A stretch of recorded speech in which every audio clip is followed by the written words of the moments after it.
विवश हो गए और उन्होंने विवशता के अधीन होकर अपनी पत्नी को बता ही दिया कि यह मणि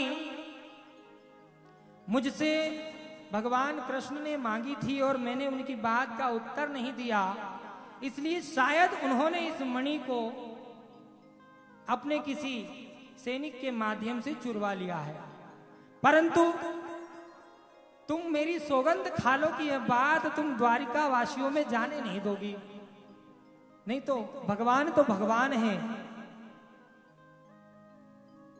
भगवान की किसी भी स्थिति में अवहेलना नहीं करनी चाहिए। क्या नहीं करनी चाहिए? अवहेलना नहीं करनी चाहिए। अब पत्नी ने भी सत्राजित से वादा तो कर लिया, लेकिन बात मणि की थी। बात कौन सी थी? बात तो मणि की थी।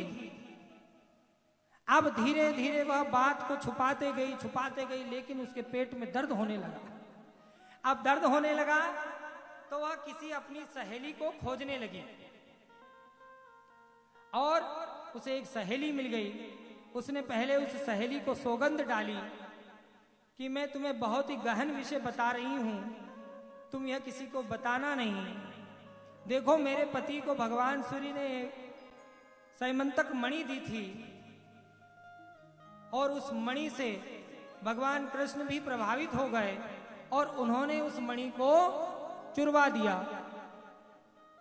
भगवान कृष्ण ने मणि को चुरवा दिया।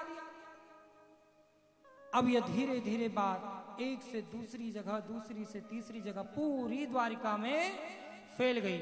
अब द्वारिका में जब यह बात फैली तो भगवान कृष्ण तक भी यह बात फैली, लेकिन भगवान कृष्ण तो सब जानते हैं, लेकिन उन्होंने मनुष्यों के भांति मनुष्यों को संदेह जो बना है उसको दूर करने के लिए वह स्वयं कुछ सैनिक लेकर जंगल की ओर पलायन करते हैं उस मणि की खोज में।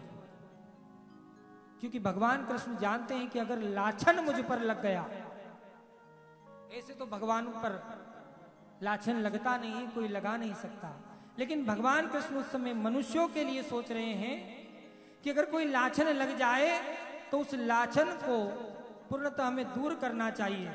अगर हमने कोई दोष किया है तब तो ठीक है, हम सजा के पात्र हैं। अगर हमने कोई पाप किया है तो हम सजा के पात्र हैं, लेकिन अगर हमने कोई पाप नहीं किया, कोई दोष नहीं किया, तो हम चाहे जो सजा हमें कोई दे दे, लेकिन वह सजा के विरुद्ध हमें हमेशा खड़े रहना चाहिए। क्या रहना चाहिए?